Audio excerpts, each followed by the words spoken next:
je vous présente cette belle édition qui datait des années 20, pour être plus précis 1928. Donc édition d'un roman de René Maran qui a fait d'ailleurs pas mal de bruit à l'époque, Batouala, illustré par Alexandre Yakovlev, donc paru chez les Mornay à Paris en 1928. Yakovlev, ce n'est pas pour rien que ce nom apparaît dans notre discours.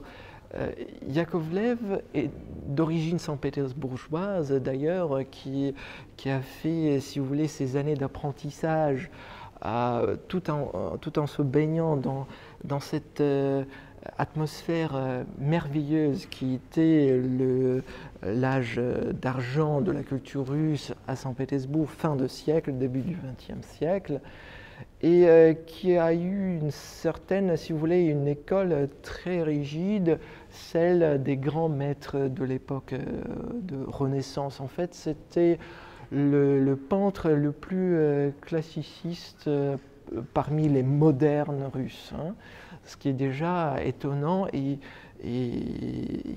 qui est peu courant effectivement à l'époque. Mais ce qui fait Yakovlev si particulier, si unique, c'est le thème qu'il a su trouver pendant toute sa vie d'ailleurs, et qui a élaboré avec tant de maîtrise et tant de brio. En fait, il a su, si vous voulez, appliquer ces techniques d'un grand maître de type Renaissance au sujet si exotique que l'Afrique noire ou l'Asie.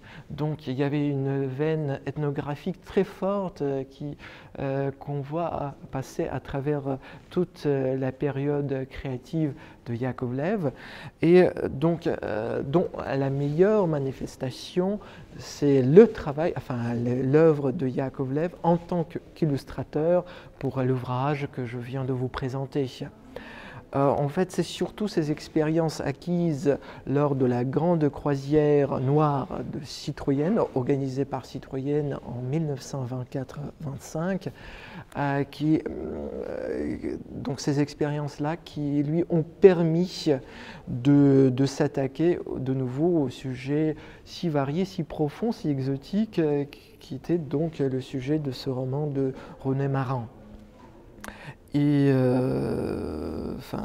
il n'est pas étonnant, bien sûr, que c'est surtout cette édition de roman, donc avec les illustrations de Yakovlev, qui est passée à la postérité et qui est tellement recherchée par les bibliophiles éclairés et les amateurs de Yakovlev.